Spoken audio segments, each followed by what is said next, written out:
This is Halisi Media. We inform, educate and entertain. Keep tuning to our media station. Karibu katika habari za Halisi Media, ukiletewa nami Dominic Sotot.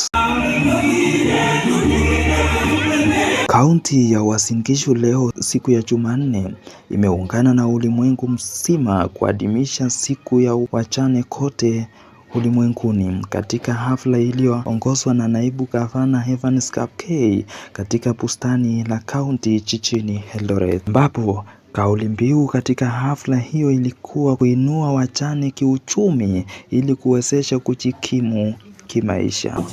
Nitaenda kuongelesha gavana, niambie wamama wajane wamesema wanapanga mega harambee huko mwezi wa 10-11.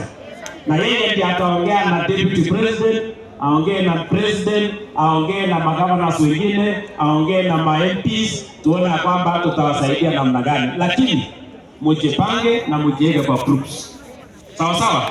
Aidha, naibu gavana Kapkei ametoa ahadi kwamba serikali ya Jonathan P ina mipango ya kuwapa kina mama mbegu za kahawa kwa mpango unaoitwa Women in Coffee. Tunataka tuwaintroduce wa mama kwa kitu inaitwa Women in Coffee.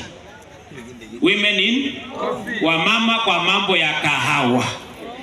Women in Coffee, mama akipanda kahawa yake na achukue sokoni, kwa sababu ya ile sheria ilipitishwa, saa zile mzee anauza kahawa yake na 140 shillings kilo moja, mama unauza na 280. Hata hivyo, hafla hiyo haikukamilika bila siasa za awamu ya pili ya rais na gavana kurindima, ambapo naibu gavana Kapkei amepigia debe Rais William Ruto na gavana Jonathan P kuchaguliwa kwa awamu ya pili ili kukamilisha miradi walioanzisha kwa wananchi. Hebu nione tu tamu ya rais wetu President William Ruto, President William Ruto, President William Ruto. Na muambiane gavana wa Uasin Gishu ni koti.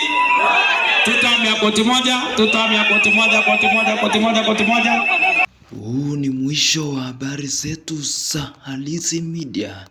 Jina langu ni Dominic Sotot.